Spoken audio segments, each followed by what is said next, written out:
This is the Mr. Men 149th book reading.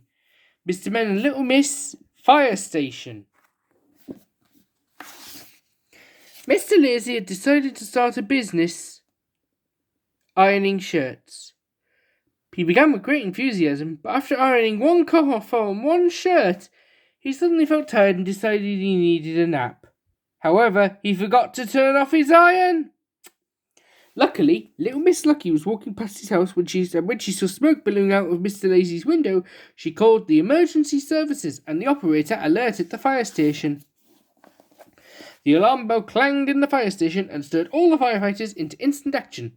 First down the fire pole was Officer Rush, but as fast as Officer Rush rushed, Officer Magic was always the first into the engine cab. "How do you do that?" cried Officer Rush. There was always a bit of wait while Officer Muddle sorted himself out. Now, there are many things in life that should not be rushed, but driving a fire engine is not one of them. Officer Rush drove out of the station and roared up the road. He pressed the siren button, but nothing happened. Luckily, Officer Noisy was on duty. "Out of the way!" he bellowed.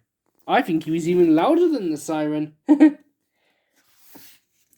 When they got to the fire, Officer Tickle's extraordinarily long arms caused all sorts of problems while unrolling the hose. But then they came in very useful. Reaching up to the chimney. Unlike Officer Wrong. "That's the wrong house, Mr. Wrong. He sprayed Mr. Grumpy." Officer Strong climbed up the ladder and rescued Mr. Lazy from an open window, all without falling asleep. Officer Rush rushed into the burning building and rescued a pet dog. Officer Magic rescued a cat, a budgerigar, a goldfish, and a hamster. "How did you do that?" cried Officer Rush. And Officer Nonsense broke down the back door and rescued a pot plant. It's Officer Silly, actually, not Nonsense. Thankfully, they had arrived in time to put the fire out. Thankfully, they had not waited for Officer Late. The firefighters had successfully dealt with another emergency. But as you can imagine, everything needs to be well organised for them to do so. All of the equipment has to be ready and in its place because the fire officers never know when they will be needed. They have to be set for action at a moment's notice, and Station Manager Neat was just the right person for the job. The fire station ran like a well-oiled machine. Well, most of the time. It's dangerous, that. It would not be any good if they did not fill the water bowser, unlike Officer Dotty. Or if they brought the wrong ladder like Officer Wrong, or even worse, if they'd forgotten where they parked the fire engine, like Officer Forgetful. The firefighters didn't only have to be ready for house fires, there were lots of different types of fires they had to put out.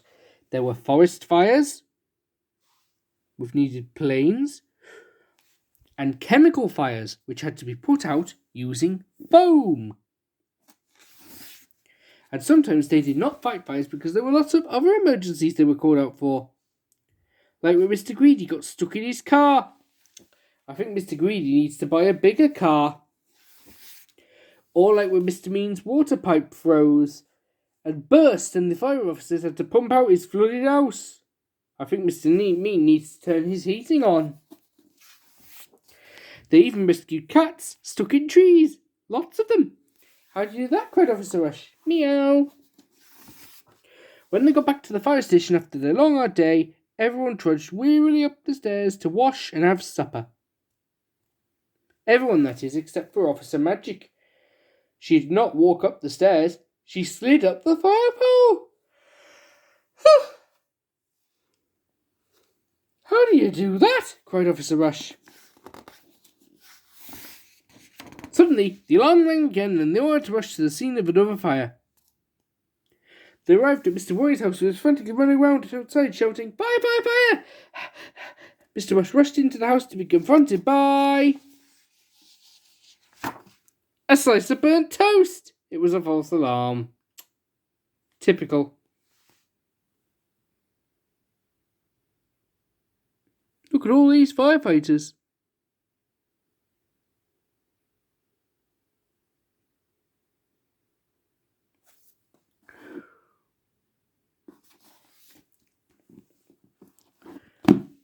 Now, wasn't that a very good story about fire prevention? But remember to make sure you prevent fires wherever you are. And make sure to count down 999 when there's a fire.